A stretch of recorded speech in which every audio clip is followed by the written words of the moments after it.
싱크홀 위험 지역을 밝힐 수 없고 해수면 상승으로 인한 침수 위험 지도 또한 공개할 수 없는 이유, 바로 부동산 가격 때문인데요. 통계청이 발표한 자료에 따르면 지난해 3월 말 기준 우리나라 가구의 전체 자산액 중 금융자산이 24.8%, 부동산이 포함된 실물자산이 75.2%를 차지했다는 결과가 있었어요. 이는 미국이나 일본, 영국과 비교해도 월등히 높은 수준인데 그만큼 대한민국에서 부동산은 중요한 역할로 인식되고 있다는 의미겠죠. 때문에 새로운 대통령인 이재명 대통령의 등장으로 우리나라 집값이 내려갈지 오를지 궁금하신 분들이 많을 건데요. 그래서 오늘은 이재명 대통령이 후보자 시절 들고 나왔던 부동산 관련 정책들을 꼼꼼히 살펴보면서 앞으로 부동산 시장이 어떤 방향으로 흘러갈지 싹 다 살펴보겠습니다.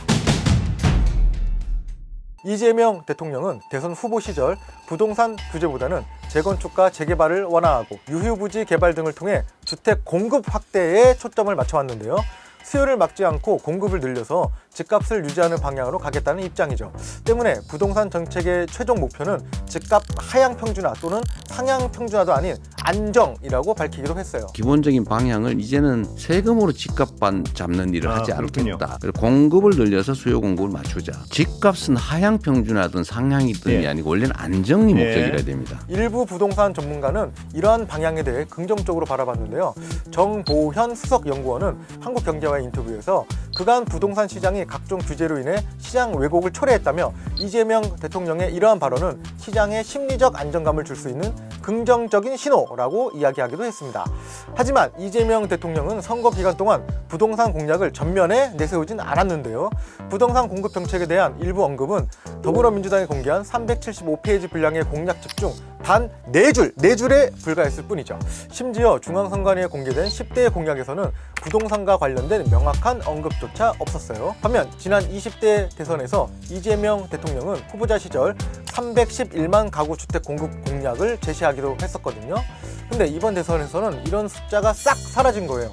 이에 대해 전략적 침묵이라는 의견도 있는데 과거 문재인 정부 시절 각종 부동산 규제 정책이 결과적으로는 집값을 잡지 못했다는 평가를 의식했다는 거죠. 전국 및 서울 아파트 매매 가격 지수를 보면요, 보수 정권에 비해 진보 정권이 들어섰을 때 집값이 급등하는 경향을 보이거든요. 이 때문에 진보 정권에선 집값이 오른다라는 인식이 부동산 시장에 퍼져 있기도 합니다. 그래서 그런지 이재명 대통령은 지금까지의 민주정부와는 다를 것이라고 언급하기도 했어요. 지금까지의 민주정부와는 좀 다를 거다. 이런 부분은 아주 칭찬합니다. 본인의 정당, 정책에 대해서도 방패막이를 하거나 옹호할 만도 한데 본인의 당이 잘못한 점 인정하고 간다. 이런 어떤 깔끔하게 인정하는 모습은 제가 봐도 칭찬을 합니다. 문재인 정부 때 집값이 한창 올라가가지고 뭐 5억짜리가 뭐 10억, 11억 되고 본인 집값은 좀 올랐습니까? 그대로예요. 샀을 때 그대로. 본인은?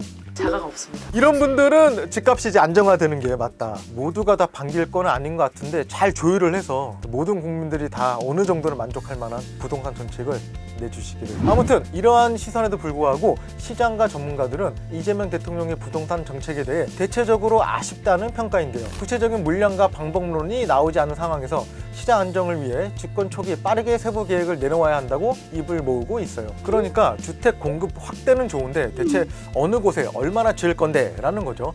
역대 정부들을 보면요, 신정부 출범 직후 보통 1개월에서 2개월 안에 첫 부동산 대책을 내놓았거든요.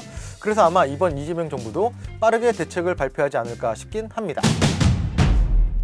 여기서 우리가 지난번부터 저희가 추구했던 방법, 우리의 책임을 약간 회피하기 위한 방법, 챗GPT를 한번 돌려보도록 하겠습니다. 이재명 정부 출범 이후 앞으로의 대한민국 부동산 전망은 어떻게 될까라고. 첫 번째, 공급을 늘리고 세금 부담을 줄인다. 특히 사기 신도시, 유휴부지 개발, 재건축, 재개발 지원 등을 통해 주택을 많이 지을 계획입니다 라고 되어 있네요. 두 번째, 서울 수도권과 지방의 격차가 더 뚜렷해진다. 강남 3구, 마용성 등 핵심 지역은 계속 오르고 있는 상태입니다. 반면 지방과 서울 외곽은 가격이 내려가는 추세가 이어져요. 이른바 초양극화 현상. 그러지 않았으면 좋겠는데 금리 인하와 대출 규제, 상반된 영향, 초기엔 큰 변화 없이 현상 유지, 공급이 실질화될 때까지 기다리는 단계. 여기서 이렇게 정리를 해주네요. 더 쉽게 말하면 공급 중심 기조가 나쁘진 않지만 당장 효과를 기대하기는 어렵고 강남 핵심지 중심 상승 흐름은 당분간 이어질 가능성이 있다는 뜻이에요 라고 챗GPT가 정리를 해줬습니다. 뻔한 얘기군요. 제가 여기서 칭찬을 합니다. 우리 이재명 정부, 이재명 대통령께 대통령께서는 그 전에 성남시장, 경기도지사 시절 때도 아주 불도저처럼 바로바로 해결을 하는 어떤 일의 그 해결 능력은 뛰어나다. 대통령 바로 인수위 없이 집권하시자마자 발빠르게 지금 뭐 서민 물가 이런 거 강조하고 계십니다. 그래서 그런 점은 발빠르게 하지 않을까라는 기대를 좀 합니다. 다만 일부를 위한 혜택은 좀 피해 주셨습니다. 대통령께서 당선되고 나서 하신 말씀처럼 본인을 지지하지 않은 사람들도 대한민국 국민이다. 우리 모든 대한민국 국민이 그래도 합당하고 합리적으로 이해할 만한 그런 정책들을 꼭 써주셨으면 좋겠다는 말씀을 드립니다. 지금까지 이재명 대통령의 등장 이후 대한민국의 부동산 전망에 대해 알아봤습니다. 오늘 영상을 보신 여러분들의 생각은 어떠신가요? 과연 이재명 대통령의 바람대로 대한민국 집값이 안정화될 수 있을까요? 지금까지 당신을 위한 빠른 정보 274였습니다. 구독, 좋아요.